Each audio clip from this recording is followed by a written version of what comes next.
ಅದು ಟೈಲ್ಸ್ ಇದ್ದಿದ್ದು swimming pool ಪಕ್ಕ ಸ್ವಲ್ಪ ರಫ್ ಟೈಲ್ಸ್ ಇತ್ತು, ಎಲ್ಲ ಸಿಗಾಕೊಂಡು ಬಿದ್ದುಬಿಟ್ಟೆ. ಆದರೆ ಅಟೆನ್ಷನ್ ನನ್ನ ಕಡೆ ತಿರುಗ್ತು. ಅವಾಗ ಒಂದೇ ಸಲಕ್ಕೆ ಹಾರಿ ನನ್ನ ಮೇಲೆ ಬಂದು ಬಿದ್ದಿದ್ದು ಇಲ್ಲಿ ಎಡಗಡೆ ಕಚ್ಚಿತು, ಸ್ವಲ್ಪ ಪರ್ಚ್ತು, ಕೈಯೆಲ್ಲ ಪರ್ಚ್ತಿತ್ತು ಅವಾಗಲೇ.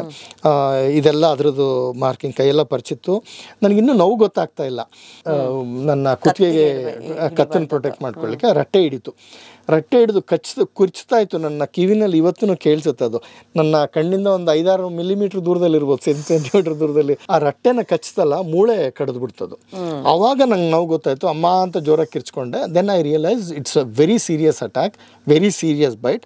ಎಡಗೈನೆಲ್ಲ ನೆಲದ ಮೇಲೆ ನಾನು ಭಾರ ಹಾಕಿ ಎದ್ದೊಳ್ಳಿಕ್ಕೆ ಪ್ರಯತ್ನ ಪಟ್ಟರೆ ಒಂದು ಕಾಲು ತೊಗೊಂಡು ಒಂದ್ಸಲ ಬಿಡ್ತು ನೋಡಿ, ನಾನು ಎದೆ ಹತ್ರ ಹೊಟ್ಟೆ ಆಚೆ ಬಂತು, ರಿಪ್ ಮಾಡ್ತದೆ ನನಗೆ. ಬಿದ್ದೋದೆ. ಮತ್ತೆ ಇನ್ನೊಂದ್ಸಲ ಧೈರ್ಯ ತೊಗೊಂಡು, ಇಲ್ಲ, I have to stand up if I have to fight back and I have to make myself look bigger than the animal.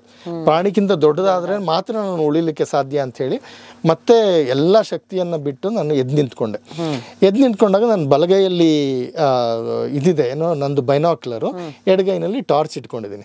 ಎದ್ದು ನಿಂತ್ಕೊಂಡವನೇ ನನ್ನ ಎಡಗೈನ ಚಿರತೆ ಕುತ್ತಿಗೆ ಮೇಲೆ ಕೈ ಹಾಕ್ಬಿಟ್ಟು ಸುಮ್ಮನೆ ತೆಳೆದೆ ಅಷ್ಟೇ ನೋಡಿ, ಚಿರತೆ ಬಿಟ್ಬಿಡ್ತು ನನ್ನ.